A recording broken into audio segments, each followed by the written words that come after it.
What do you think? I think we're dead meat. Real dead meat.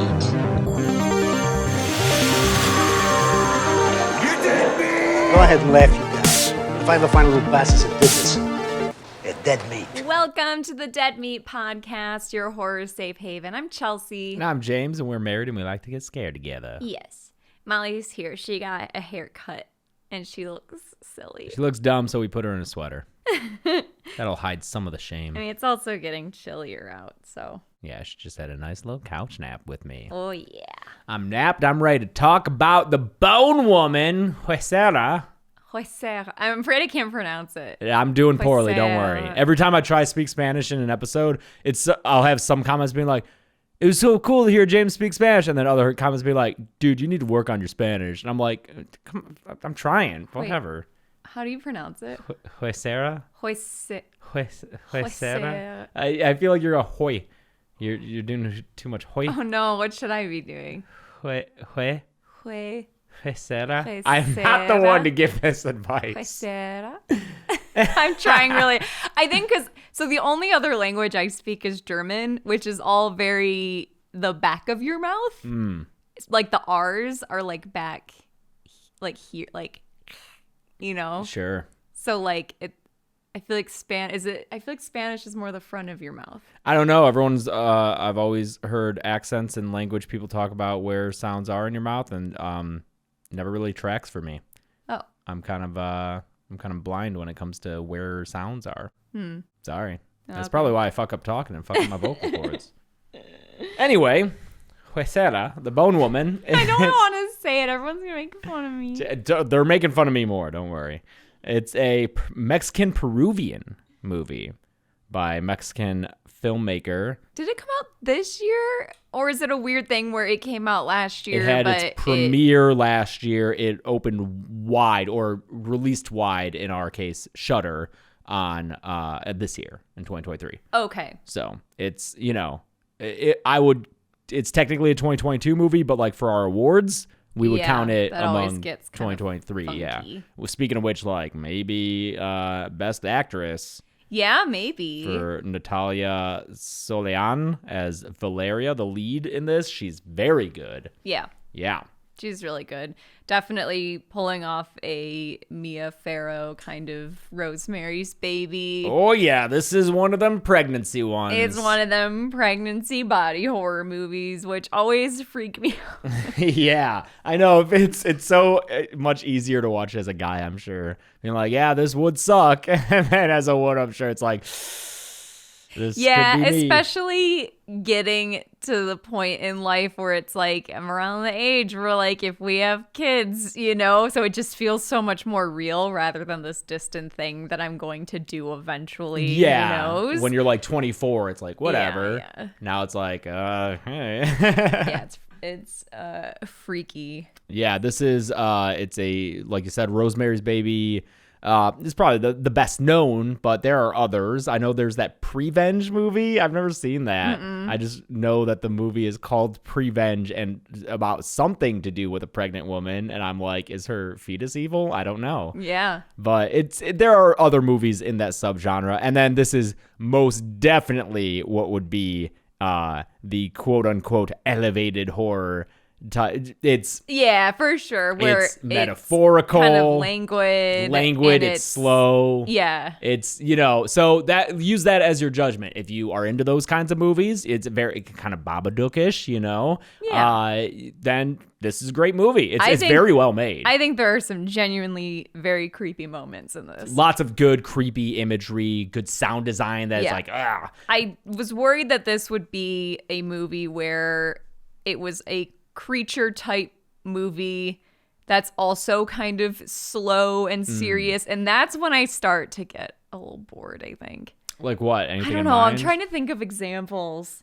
I watched a real bad La Llorona, which was not the Conjuring's one. There have been a few La Llorona movies since it's a Mexican folk. Like this is a very Mexican folklore. Yeah, movie. the Huesera.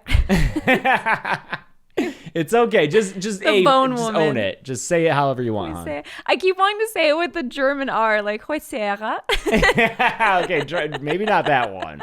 Any other way, just commit.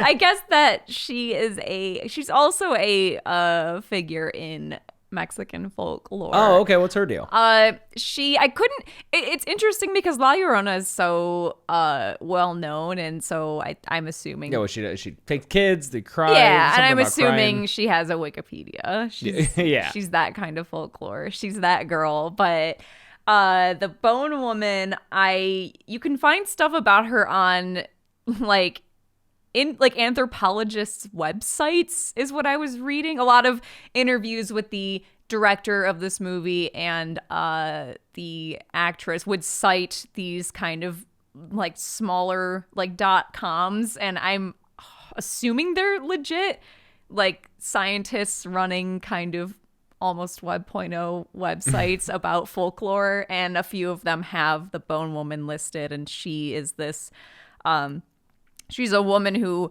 walks around and she collects bones and assembles them, and she breathes life into them and makes creatures and stuff. Oh, okay. I guess that's kind of like near the end. Mm-hmm. A little bit of imagery there. It's also a little bit like what your body does when it just makes a baby. Oh, yeah. Which Just is- making bones. Yeah, breathing life into bones somehow. It just impossibly. Mm-hmm. You know? Like, it's kind of fucking weird that a human body just instinctively knows how to make another human in it. It's so I guess weird. all That life, freaks really. me out to think of. Yeah. That's reproduction. But just that you, without having to think about it or do anything, Yeah, your you don't have body to- knows where to put a heart and where to put, like, how to make ribs and how to. Yeah, you don't have to submit a proposal to your uterus. Yeah, So here's or an outline of what I need. You don't have to envision, like, okay, I want.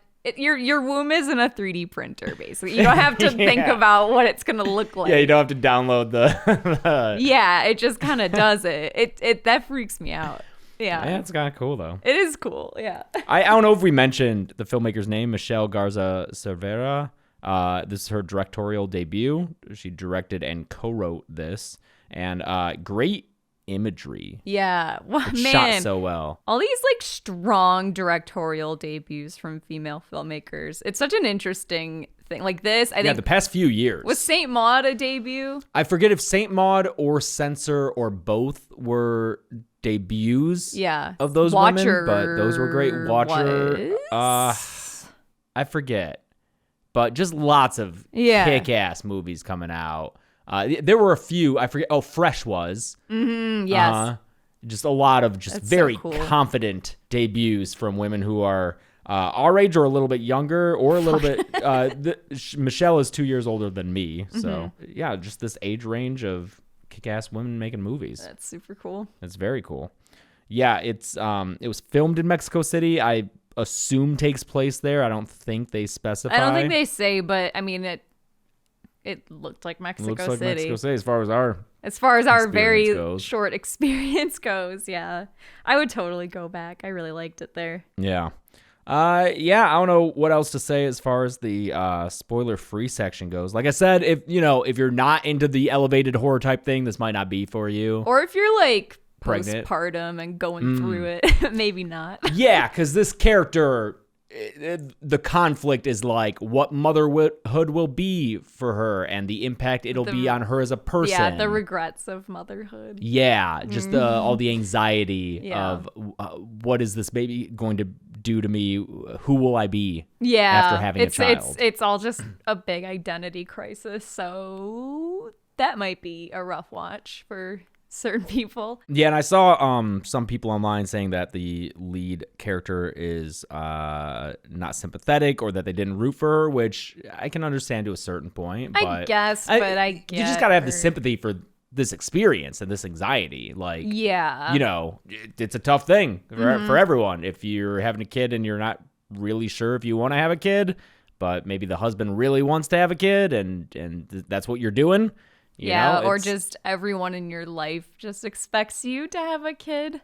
Yeah. Yeah. I don't get how you can say she's not sympathetic. She's flawed. She's definitely flawed. I mean, are we spoilering now? We're spoilering now, so go watch this on. It's available on Shudder and probably other places. But I mean, she cheats on her husband. Yeah. And then with a lady. Still a thing. Still I think. cheating. I mean, they don't. Well, yeah, I know, but they don't.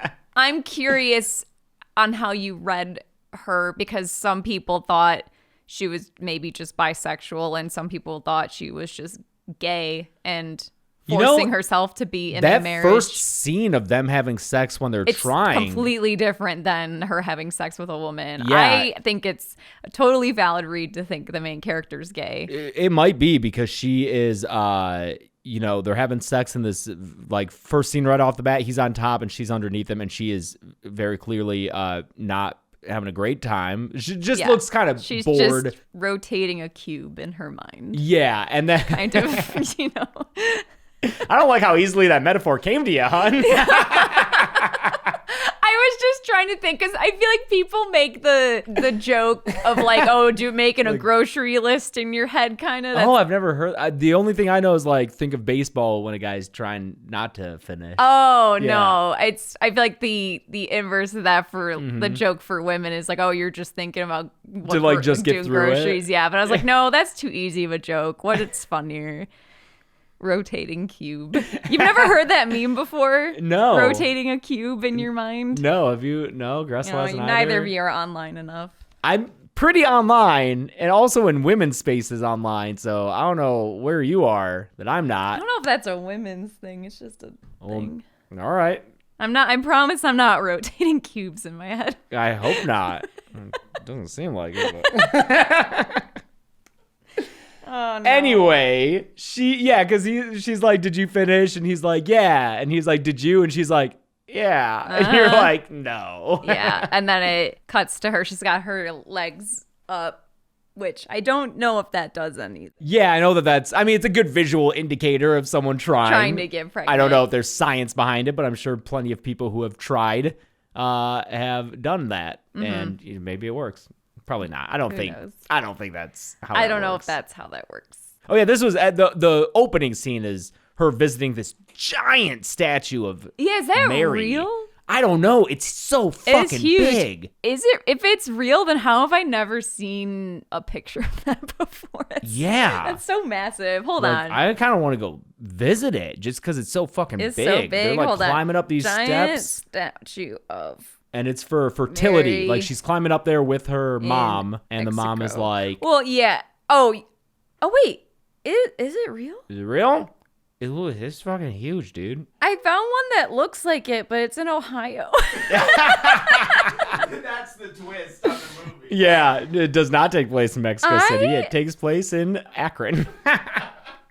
There's lots of pictures of Mary that look like that, but it's pictures with not other things in it, and I can't tell how tall. Well, they're little tiny people compared to how big huge. this statue is. I don't know if it's real. Let us know if it's real, because it's cool. Yeah, please let us know if it's real. She's also a carpenter, like Jesus. Wow, I didn't even make that connection. I don't know if it has much to do with anything, but she is a woodworker, a smoking woodworker, like literally with cigarettes, and these things are... Her husband's just kind of a guy. I don't really get what he does. He's a musician? Maybe? No, so this is interesting because as we learned, Val has given up her identity and interests and jobs, not only to have this baby, but also previously.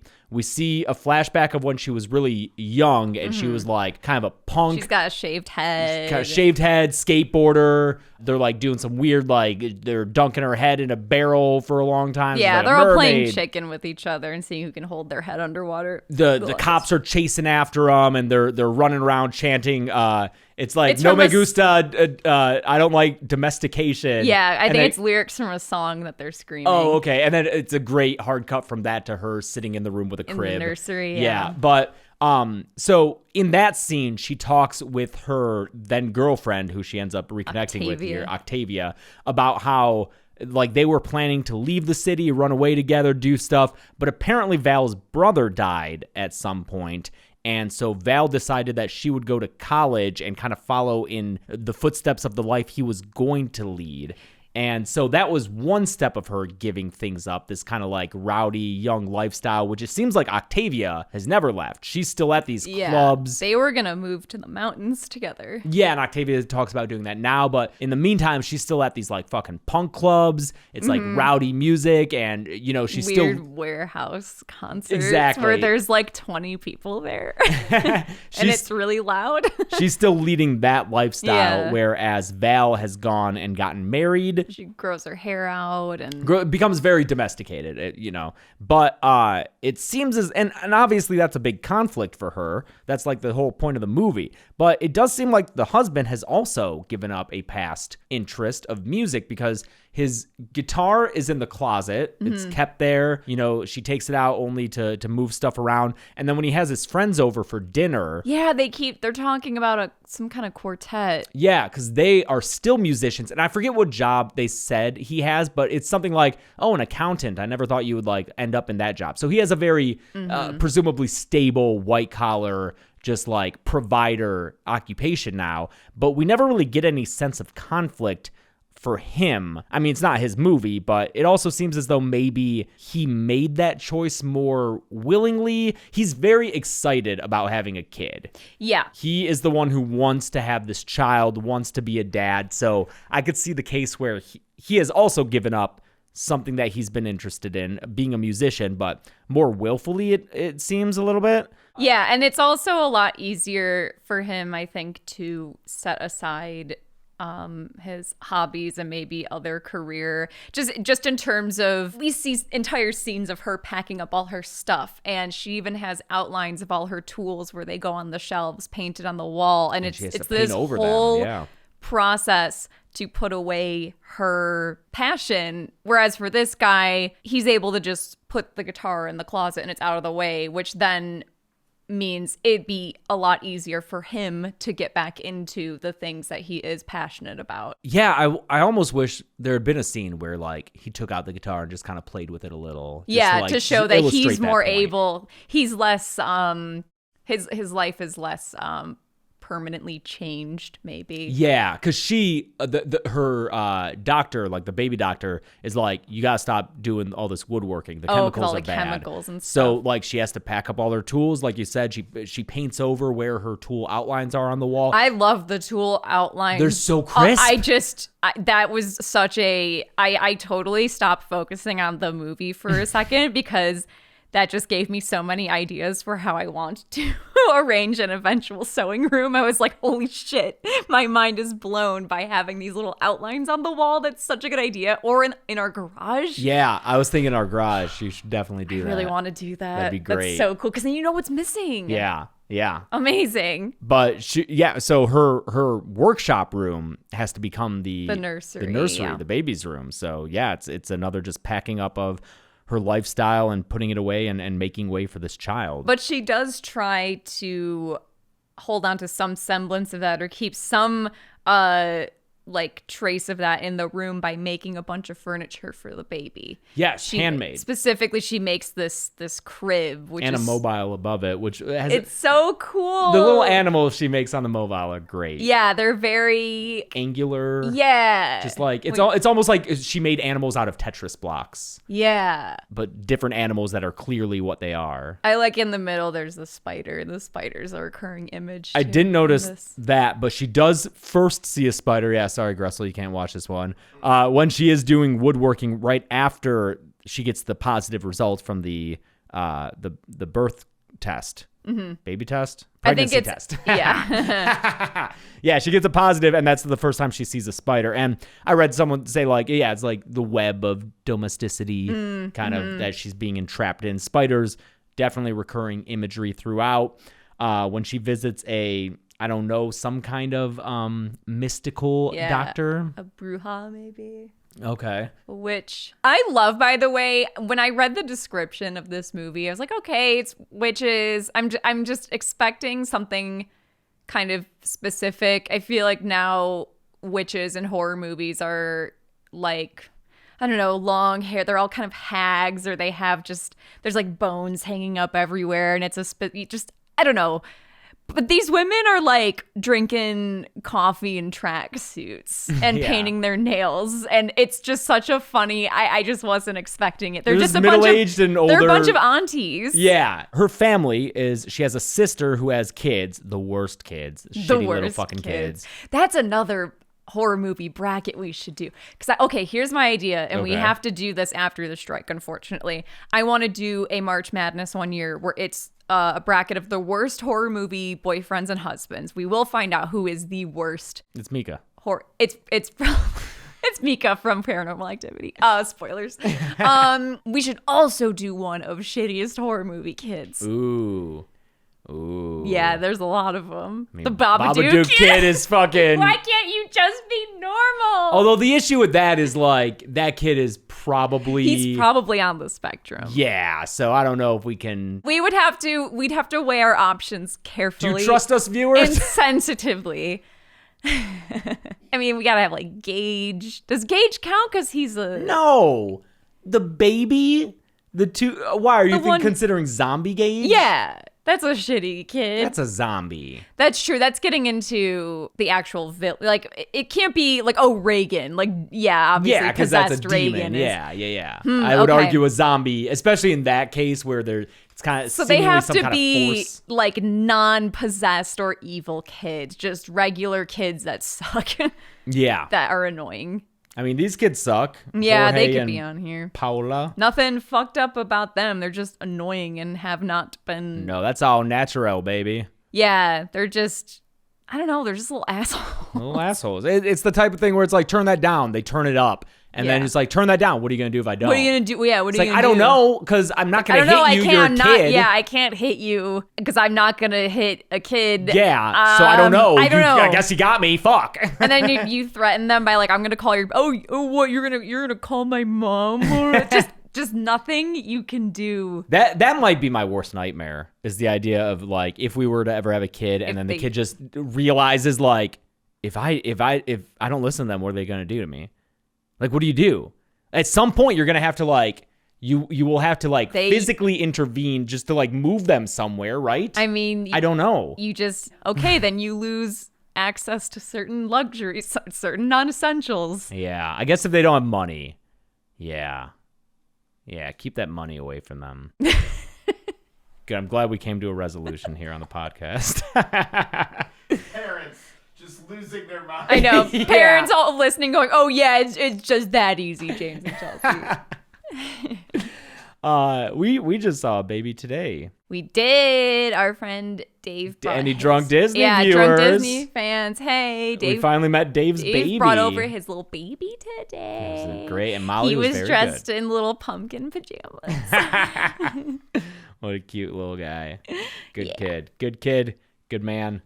We're still friends, even though he's not on dead meat. He's living a normal ass He's life. being an adult. Yeah. Anyway, Val's family includes her sister who has kids, her mom who is very much of her like in her sister's corner, and then she has an aunt. And her mom calls her aunt a spinster because she's never gotten married and had kids. But I'm pretty sure that aunt is a lesbian based on. Did you pick up on that? No, you seem no. surprised. Yeah, because she's like hanging out with her aunt when she's like trying to get in contact with the witches because of course the aunt knows the witches. No. Oh man, this podcast is a fucking mess. This is a fucking. Molly wants to play. We can't play right now. Here, it's getting warm in here. Take off her little jacket. Ooh. Oh, You guys can all Molly. see how weird and tiny she looks with with her new haircut. Oh god, she's a little fucking rat with her Yeah, little we chicken love arms. her. I'm sorry, honey. I'm sorry we let that Well, happen to you. someone likes to roll around in the dirt and get her fur all tangled up. Oh, Molly, I thought you were talking about me. Yeah, so she has this aunt who, when she goes with her aunt and her aunt like gets up to like be with her friends, one of her friends is like feeling on her and the aunt's like, stop. And they like look back. And I'm pretty sure that that's like a romantic thing. I just, in my head, and maybe I'm wrong for this, I was like, oh, are they? And then I thought, no, am I just projecting that onto people where their cultures may be different and they're more just open? You know, like some cultures you kiss on the cheek when you say hi to someone. Yeah.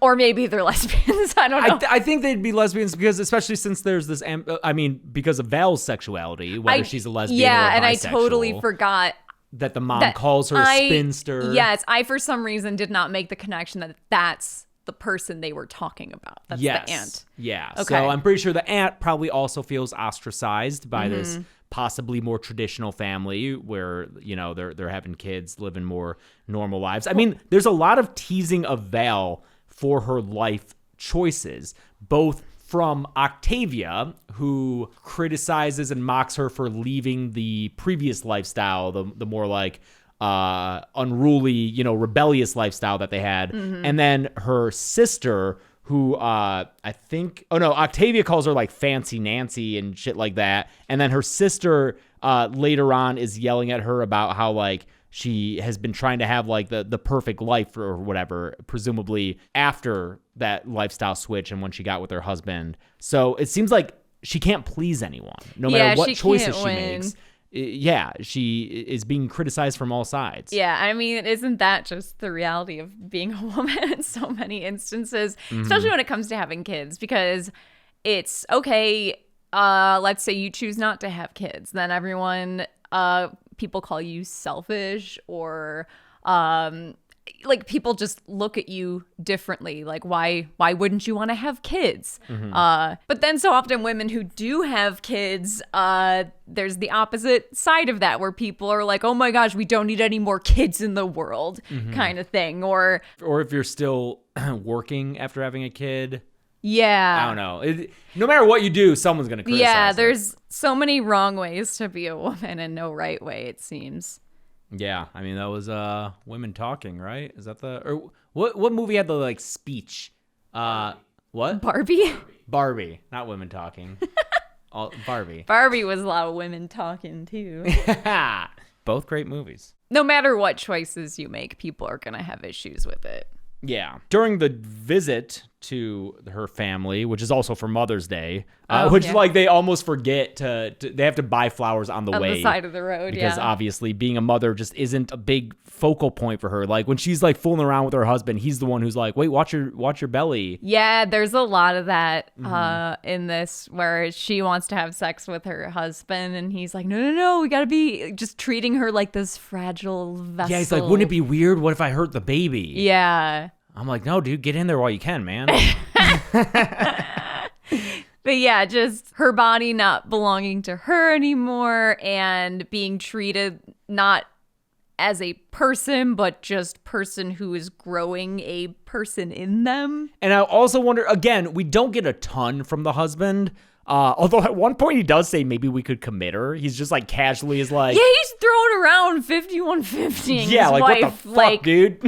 But all right, dude. I wonder if it's the type. It's like the Kanye thing where it's like, I don't want to, like, you're the mother of my child. Like, I don't want, you're no longer a sexual being to me. That's a thing. That's definitely a thing where like as soon as they become a mother, or in this case pregnant, they cease being a sexual interest. Yeah, like, and you're gonna.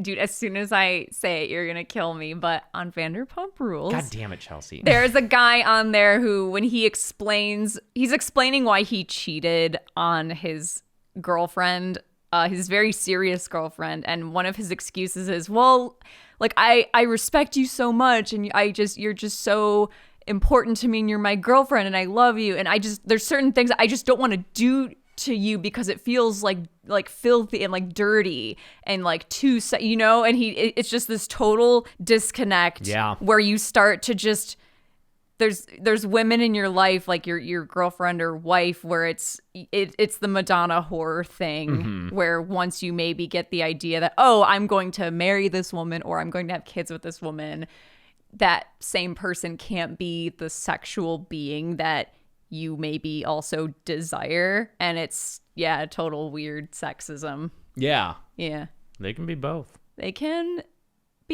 Jax Taylor of Vanderpump Rules. Thank you, Whitney Moore and Jesse, for making my wife that was watch all that Whitney show. Whitney Moore. Blame Whitney Moore of Birdemic fame, of plenty of other but if you are watching the horror movie channel, you know her from Birdemic. Fair. But also from being a boss bitch and being a host and a metal music expert. I don't know anyone who knows more about metal, I think. Oh, that'd be a good metal and horror guest. We've talked about doing that as an episode. I just had a little Venn diagram thing in the Ice Nine Kills kill count about metal, horror, and pro wrestling. That could be a good strike era podcast. That would be, although hopefully we're almost done with this. Fingers crossed. Writers already got it done. Actors, I believe in you. Yeah, so she's visiting her family, and her sister brings up a story of when they were kids that, because her sister's this story's crazy. her sister's like, you can't be a mom. Like, no one ever believed that you could take care of a kid. And it just turns into that thing where it's the whole family plus the husband. The husband's the only one who's not a blood relative at this family meal. And it's like, I feel like that just happens where, some story gets brought up and you know that the person you brought hasn't heard it. And you're like, oh man, I'm just about to get so embarrassed in front of my husband. And apparently years ago when Valeria, our main character, was babysitting the neighbor's baby, she was holding her and went to go grab something, I think, and just let go of the baby. And it sounds like this baby just flip-flopped down the stairs like that little stick figure in the rejected Don Hertzfeldt rejected cartoon. Yeah.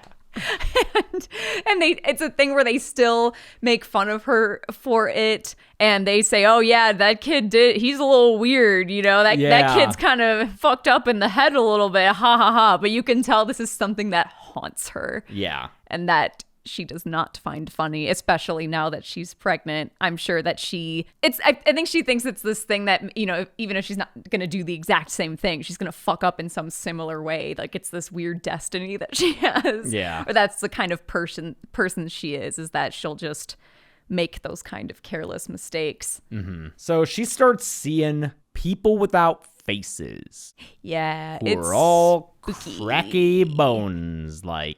She sees the first one when they're leaving. She sees him standing on the balcony. It's right before Octavia hits him up. Yeah, this is so creepy. The first time you see the, I guess, monster or creature in this, she's standing on her balcony and she looks across the street. No, that's the second time. Oh, that's the first time. Yeah, it's the first time is very subtle. It's when they're leaving. She's looking out the car window, and then she starts to look scared, and you see her perspective, and there's just a woman standing on the top of the balcony with no face as they round a corner. Yeah. And then Octavia runs up to them and carries the scene away from that. Yeah. So it's just wait, did I just see that? Spooky lady with no face. Yeah, no, the second time is at night when she gets up in the middle of the night and looks across the street out of her window. This is so scary. Yeah, this scene real is creepy. Really freaky. She tries to wave to this person, and then they step forward. They don't have a face, and then they just kind of start moving all crackly. I love the movement of these figures. Yuck. They stand on their balcony and jump off and are broken in the street. And then of course by the time she gets her husband over there, that thing is no longer there. So. He's such a classic horror movie husband.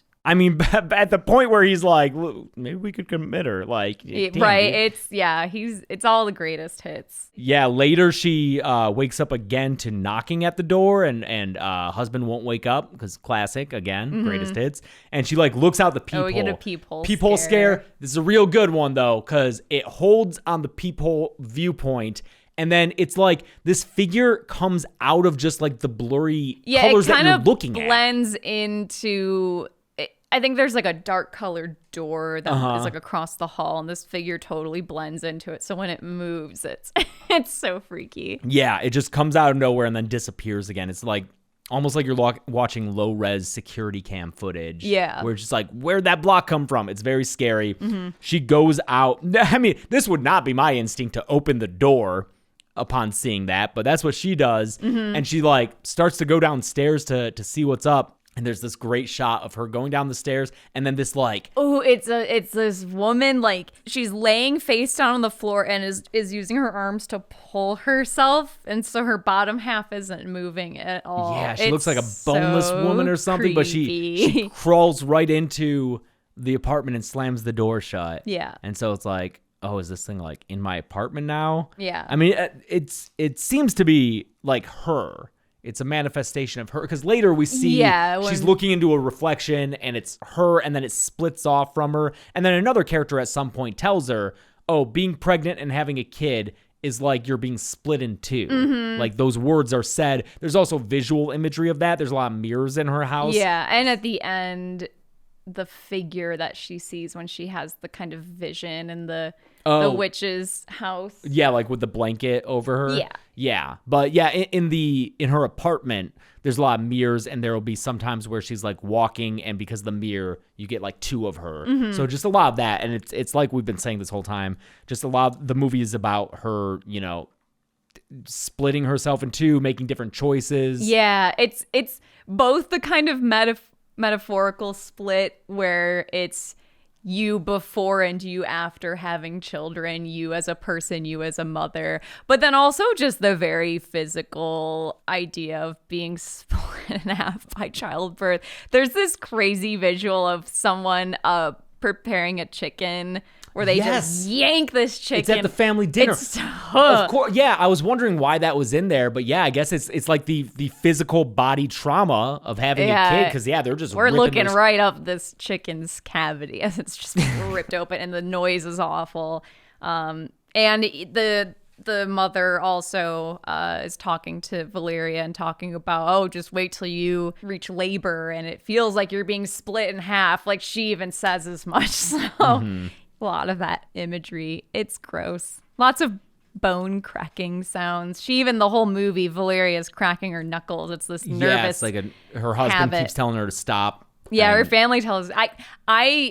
I've cracked my knuckles my entire life. I remember as a kid always being told to not do it because my fingers would either get crooked or not arthritis, but that your knuckles would get huge. Oh, I was always told it causes arthritis, but that's not true. It's not true. And there was I forget if he was like a scientist or whatever, but he literally spent his whole life cracking the knuckles on one hand and not the other. Really? And at the end, it was like, I forget what award it got, but it got some like silly award of like great data, not replicable, or like not advisable to replicate.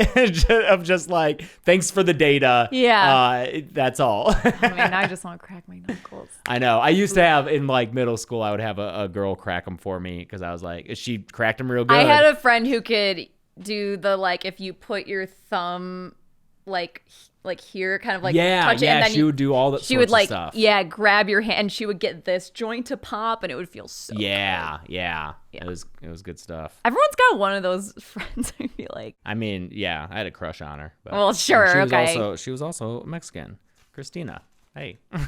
Wait, did I meet her? No. Oh. I don't. But she's friends with people you've met. Oh, okay. It's like the friend group. Okay. Yeah. Cracked a good knuckle. she cracked a good knuckle. Oh yeah, she more of those visions of this woman now in her house crawling around. At one point, she's in bed and she sees the woman crawling in the hallway in the distant focal length, and then her foot's like at the end of the bed, closer to the frame, and then the woman like pops up and like breaks her foot. Yeah, and she screams, and her husband's like, "Oh, it's just a cramp," which can happen. A couple of weeks ago, I woke you up. That was screaming. at Silver Scream Con. I'm fast asleep, and James wakes up screaming. Because every time I wake up, I like stretch my feet out. Yeah. But sometimes when that happens, I can feel a Charlie horse coming on, and hopefully I can stop in time. But I guess I was so dehydrated then. I think so. And hadn't eaten any bananas of late, because potassium helps a lot with that. I was not able to prevent it. It's the worst one I've ever seen it scared me so bad. Because you got scared and you were like, what? And I was like, this cramp. And then you were annoyed. You were like, okay. But then I was like, no, I am still in so much pain. This moment, this sucks. And you were like, oh, okay, I'm sorry. And it was just me like scream. My calf was a rock for 2 days after that. Yeah. It sucked. I don't know. I just woke up and it's like you curled and it was like you were like a bug or something. I don't know. Do you know what I mean? Like when a bug lays on their back and like curl, it just, I don't know. It was fucking weird to wake up to. Yeah, it sucked. What's with movies this year and foot stuff? Like in Talk to Me, there's a ghost lady sucking on a foot, and then we're getting feet snapped in I think this Ghostface was one. And deep throating them toes, dude. yeah. Yeah. So yeah, now she decides to reconnect with Octavia, who works at like a boxing gym. Is like a, trainer of Yeah. sorts. I literally have written in my notebook, makes out with her, does more than that. Sapphic sex scene there. I wrote Octavia, friend from earlier, and then underneath it, I wrote friend in quotation marks. They kissing.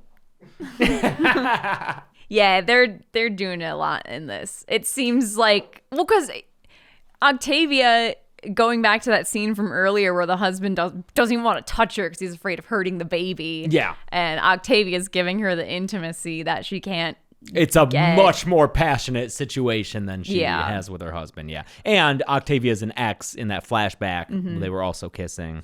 So, yeah, I guess it's more than just the lifestyle that she was changing. It almost seems as though, I don't know if she always identified as bisexual, but there's probably something there with how she was with Octavia previously and then wound up like with a husband and getting pregnant type thing. Yeah, and it's even just denying your feelings maybe for a specific person to be with someone that your family and society at large finds a bit more respectable and not as exciting. She agrees to watch her sister's kids just to kind of like prove that she can and, be a little test run for having a kid of her own. Yeah, these kids fucking suck, as we They have dump a mentioned bucket before. of water on the floor. Yeah, I don't know if that was an accident or not, but they are definitely like the boy is like, oh, what are you going to do? Drop me down the stairs and then I'll be dumb. And it's just like, bringing up that old story. Just a little shithead little kid assholes are- hiding the remote control. Yep. That's when she ducks into the bathroom for a fucking breather. And that's when she sees a reflection and that splits off from her and like is this, faceless, creepy thing. And so she's worried that It looks like it's going towards the kids. yeah, so she runs scoops them and- up and is like, there's someone in the house, but no, the dog ends up getting killed. Yeah, I guess the dog, because her family has a dog that was freaking out, so they had it chained up downstairs, and then the dog ended up strangling itself with its chain. That's what they say happened. I don't know if she killed, or I don't know. The kids get hurt too. We don't really see it. I'm assuming it's when she grabbed them and was running around because the kid has the boy's like a fractured ankle. The girl has a slash or something. I don't know. Yeah. But obviously her sister's very mad at her for causing her kids bodily harm. Yeah, I mean, she yells at her sister and says, people like you should never have kids. Says that. Yep. Yikes. Yep. It's not very nice. Valeria at this point basically has had enough, and she's already gone to see, she's had some kind of witchy shit done to her. She's told by her aunt that there's darker options. She doesn't suggest going there, but if shit gets real serious. She's like, I got a scar from it. Yeah, I'm curious what I mean, I'll admit that the end of the movie left me kind of confused a little bit. Yeah. Not the very, very end. I know what she's doing at the end, Yeah. but just the vision, that whole sequence that happens. Right. I was a little like, okay. But yeah, she's, Val's not doing good. She lights her homemade crib on fire with one of her cigarettes. Yeah, one night During a dinner date. Yeah, this is when the husband has the friends over, who's how very do-it-yourself of you. Oh, when she's my looking God. at the I hate crib. this lady. That's one of my biggest pet peeves is people who speak in backhanded compliments. And this woman, that is her lifestyle, I guess. This woman walks into the nursery and looks at the crib that Valeria made and just goes, oh, wow, that's so do-it-yourself of you. And I hate that shit because they're not technically saying anything mean, and it's just a thing where you can tell that they're being bad, but you can't do anything about Yeah, because that. they'll be like, what? I was Giving you a compliment." that shit makes me crazy. I can't be around people. That's like like S-tier mean girlism. I hate it. Yeah. Also, this woman looks like Magica Dispel from DuckTales. She's Her got hair, this fucking- her bangs are cut in like a V, like an Yeah. Eddie Munster fucking V. Yeah. Dude, She's got the fucking McDonald's arches on her forehead. Yeah, man. for sure. There's a lot going on there. Yeah, her hair doubles as a cowl. Yeah, it's bizarre. Yeah, it's after the fire. Her that the hair's husband's- like on Mickey Mouse's face. You know, when his eyes are like the arch kind of, or like goofy, and Yeah, their yeah. forehead is like the black kind of V that goes into the lighter fleshy part of their face. That's what her fucking hair looks like. It's like Mickey Mouse. It's after the fire that the dad's like, the husband's like, maybe we should commit her. And that's when she has a conversation with, I forget who it is. It was her aunt or her. I think it's her mom. Her mom, when they're talking about how fucking much labor sucks. Mm-hmm. And that it feels like bones breaking, but It just but made don't me. go telling people. Yes. Oh, yeah, that's right. I even That's this told you that was my conversation. favorite line in the entire movie. I need to find it because I wrote down the exact wording. Yeah. So the mom is explaining, oh, yeah, labor is horrible and it's so painful. It feels like you're being split in half and blah, blah, blah. Being pregnant. So it's just all this. It's all the shitty aspects of being pregnant and having a child. But then the mom says, the thing is, you don't go around telling everyone. And like, that's something about motherhood that really freaks me out. And I was just reading I think it was a Reddit thread about people who've had children. What would you tell people who are maybe thinking of having children? And it was a lot of women saying, like, it's crazy how much of the experience that you find out is common that you've never even realized could be a thing that could happen to you, like gestational diabetes. You can just get diabetes while you're pregnant. Just like your hair can just start falling out. Things like that, where it's, I think people want to pretend that, like, there's the imagery of the glowing mother and like, wow, she just looks so happy, and she, you know, it's the radiant mom, the beautiful young mother, and it's all just flowers and happy, and then they kind of do just disappear for a little bit, and then oh, there's a baby. And in keeping up that weird, like, we always put the pressure on ourselves. I think everyone wants to put up a front while they're pregnant that it was easy for them. And it's just a lot of like lying to yourself, lying to other people, and not being brutally honest about what childbirth and pregnancy are actually like.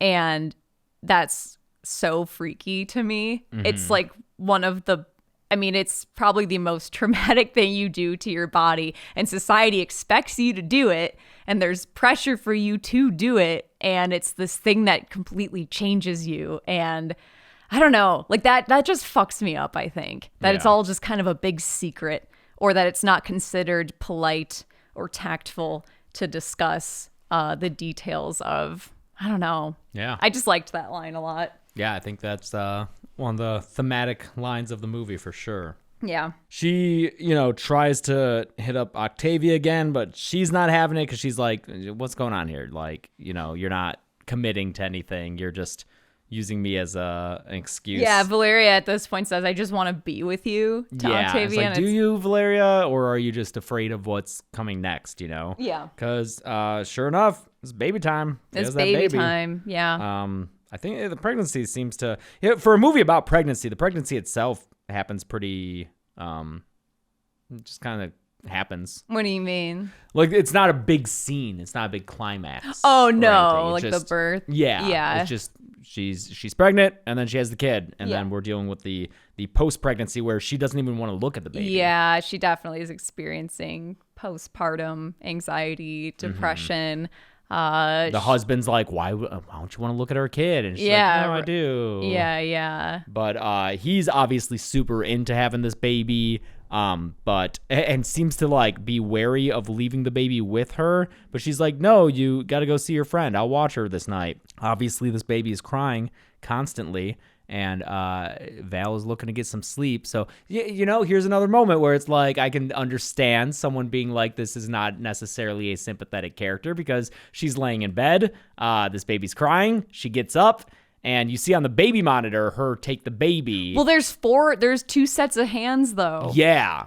I'm assuming her hands and the bone woman pick up the baby, and then you don't hear crying, and then she gets back in bed and gets a good night's sleep. yeah, wakes And- up and realizes it's really quiet. Yeah, in looks at the here. baby monitor. The baby's not there. I wrote, "Where'd that baby?" And then I wrote, "She put baby in fridge." At first she thinks she like tossed it out the window. Yeah. She like looks at the window and Because looks we've out. had the visual of this open window the whole movie, because she's hiding the fact that she's still smoking. She's blowing smoke out the window. She's seen someone else That's- already jump from the balcony. Yeah. So that open window is a presence the whole movie. And I was worried she did, but Yeah. then she like hears the baby again, and turns out she put that baby she in a put fridge. the baby in the You fridge. can't, guys. You can't go putting babies in Can't fridges. go do that. I'm sorry, you just can't do that. There was a review, I think it might have been whoever reviewed this for Roger Ebert's website.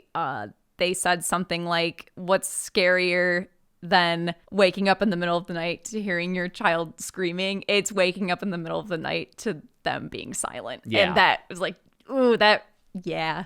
Yeah, that's like one of those one sentence horror stories. Yeah, right. Baby shoes never worn or whatever the fuck. Do you know what I'm talking about? Maybe. It's like the saddest short story. I can't. That's also such a meme. Oh, it's it was a Hemingway? Hemingway where it's like, for sale, baby shoes never worn. Write a story in as few words as possible. Yeah, Okay. Wow. that's also been like memed to death because Yeah. of course. Okay, so, after she puts that baby in the fridge, she figures maybe she should go do that other procedure. Yeah, it's time Whatever for it more is. drastic measures. So this is kind of where I'm like, okay, we're just doing trippy stuff, I guess. I'm sure there is meaning behind it all. Yeah, it's this trippy like ritual sequence where she goes to With the see witches. the witches, and they basically almost teleport her to another like an upside down kind of, because they dunk her head in water. It's kind of a visual callback to that flashback, and when she takes her head out of the water, she's in an empty version of the building she just went to. She goes into this creepy forest, and she finds her baby's blanket. But she also finds just like a pile of naked ladies With no faces. with no faces and no butt cracks. It looks like they're all wearing like bodysuits. It's really bizarre. They're I don't think nipples are there either. they don't have It's any just all, nipples. like- They don't have any. They're like weird, fleshy Barbie dolls. It's like someone just Gaussian blurred out all Yeah, the... it's like if someone clone stamped out their vajayjays and butt cracks. It's bizarre. It's cool imagery. It's like they're all in just a pile. They're all in a pile, and then they all pile up on her, and they're ripping her apart, and her And it's bones more like the are bone cracking. breaking, and I wonder if this is her fear of just like when you become a mother, you lose your personhood, and like these women are no longer themselves. They are just moms. They're just mothers who created another kid for society, and then they're like dragging her down to join them. yeah, they are credited as the ballerinas Huesera? Oh yeah. Yeah, which is cool. Okay. Yeah. Yeah, it's cool, creepy imagery. All of these faceless people are. Then that's when she sees this figure that it's the bone woman walking away from her, and then when the bone woman turns around, spooky, it's her. It's her in that blanket. Yep. And then she's on fire. Yep. So it seems like she's exercised that like aspect of herself. Yeah. That's been haunting herself. Yeah. I'm It's- too it's tired her- to think it's of a herself. better way to phrase it. By the way, if I sound absolutely out of it this episode, it's because I am. This is the craziest month we've had in a hot minute. It's herself, and now she's on fire and collapses. That's what I wrote. Oh, okay. Yeah, so yeah, it's like exercising that part. I guess I understand it all. Because Yeah. she wakes up and now she's able to look at the baby. She's Yeah. able to engage with it, but she's not here to be a happy mom. She is giving the baby to her husband. Yep. And the last shot is her She's leaving moving out. and like closing the door behind her. So I guess, and that's the last aspect of like She's not. because like this guy's got to raise this kid by himself, but it seems like that's maybe what It seems he like wants. he wants to be a parent. He definitely wants to be a parent. Yeah. Hopefully he can find another parent to help him. Yeah, and this is also, I think, a scene where you can at least recognize that this is a movie. Yeah. And it's metaphorical. Obviously, I feel like you shouldn't just like leave your kids. Exactly. Yeah. I don't endorse just leaving your kids because you don't feel like it anymore. I don't know. But for like who the character is and what this movie is, it's clearly all very allegorical and it's like emotional storytelling. It makes sense for this character to leave at the end. Yeah. And that's the last shot. And also, I just feel like whether or not you like this character or not, I don't think the movie cares. Yeah. You know what I mean? I mean, yeah. That's kind of the whole point. I don't even know if the movie is saying like this is a hero. It's just No. like this is this woman's story. But that's what it is. Mm-hmm. Like, I don't know. It's the imperfections of most or all people who are mothers. You know, like mothers aren't like it I would. heard that cut to the camera right before you did that face. Good job, Gressel. But it feels like it would be totally contradictory to what this movie is if this character was perfect and like the best character Yeah, ever if she learned how to that be you like want to root for. Like, that's not what the movie. Yeah, it's not about her learning to become a mom and like embracing that lifestyle. Yeah. Yeah, it's about her realizing this isn't who I am, Right. you know, and whether that's, you can morally judge her for that. That's fine, but that's what the movie's about. But maybe if we didn't pressure women to become moms, you wouldn't have situations like that. Maybe that guy could go find a woman who's more into guys or more into him and who wants to be a mom. Yeah. And who won't like accidentally throw their baby downstairs. Yeah. Anyway. Yeah. So I'm glad that we watched this. It was It was good. It was a good movie. Yeah. I know that you were a little unsure of watching it. I think I'm a little fatigued on witchy stuff, Yeah. maybe. Because, like I was saying earlier, I had an expectation for what it was going to be, and I was expecting it to be very visually similar to other witch things I have watched that I haven't been all that into. It's Love maybe Witch. The Love Witch is its own thing. I also don't care for that, but for different reasons. Like, I don't know. Yeah. But it wasn't what I thought it was going to be. Yeah, it's a good movie with great acting, really solid visuals, and we happened to cover it not happen to, as part of the reason was National Hispanic Heritage Month. Yeah. Which is not a calendar month. It's from mid-September to mid-October. Did you know that? No. Yeah, it's from like September 15th to October 15th. So this Why is episode will that? fall. I don't know. I have no idea. But a recommendation by Justina. So thank you, Justina, for that. And yeah, I'm glad we watched it. It's a solid movie. And I want to watch more foreign horror. Yeah. I think I get very caught up in wanting to watch all of the like English language stuff that comes out in a year that I forget. Oh yeah, there's also all this other. There's a whole world of horror out there. Yeah. But it's always becoming more and more accessible. So always more available to us and more available to you. So you can go watch this if you'd like. And it's not long. I thought that it would be a 2-hour thing, but I think it's like 98 or something. So it's a regular sized movie. Totally doable. Yeah. Cool. That was fun. When SAG strike is over, we'll do another Survivor episode since everyone loves those, and we're back in it, baby. Watch Survivor 45 if you want to see a hot mess. Man, we've only had one episode so far, and ooh, it's a mess. It's a beautiful hot mess. I love it. Maybe the sloppiest tribe we've seen in a long time. Oh man, Lulu. Lulu, man. Should be our next Patreon hangout podcast. Ooh, talking about Survivor? Survivor Patreon pop. Yeah, by the way, is that available already?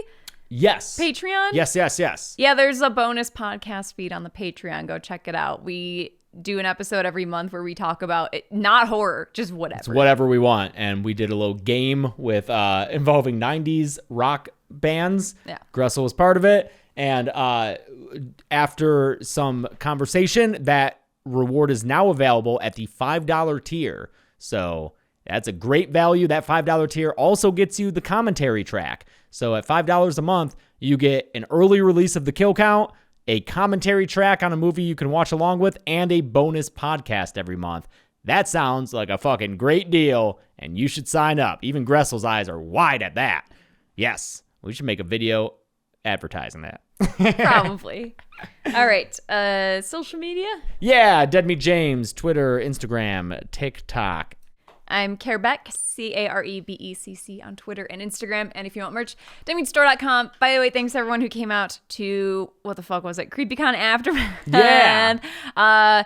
Some people gave us some cool stuff that I want to put on the set. I just haven't gotten around to unpacking that yet. So. And we'll be at Joe Bob's Jamboree in a couple of days when you're watching this. If you're watching the day it comes out in Vegas, we'll be there. I don't know if we'll be like having a table the whole time. I think part of the time. I have no idea what to expect. I have no idea what to expect, We haven't man. been to the Jamboree yet, so. I'm expecting to watch movies. I'd like it to be part chill Yeah. as opposed to conventions where we're just working I around would the like clock. to go to an event where it's me sitting there not doing anything. That does sound nice. We might get a little bit of that. Yeah. But- I also really want to see the Sphere, the Vegas Sphere. Oh yeah, dude. I want to get I'm in that obsessed sphere. with it. I really want to go see something in the Sphere. Yes. I would go see you two. Fuck it. Whatever. I'll go see whatever they put on in that sphere. Whatever, dude. Like, I'm not there I for want the to artist. have I'm like there a for the sphere. full ego death in the Sphere. I'm ready. Let's go. Let's do it. All right. All right. Until next time, I'm Chelsea. And I'm James. And thank you, Gressel, for editing the podcast. And this has been the Demi Podcast. He didn't edit it. Well, he's live editing it. live editing. We have editors who work on it though, and they deserve Okay. praise. Thank you, editors. Get out of here, Gressel. Don't get out. We need you.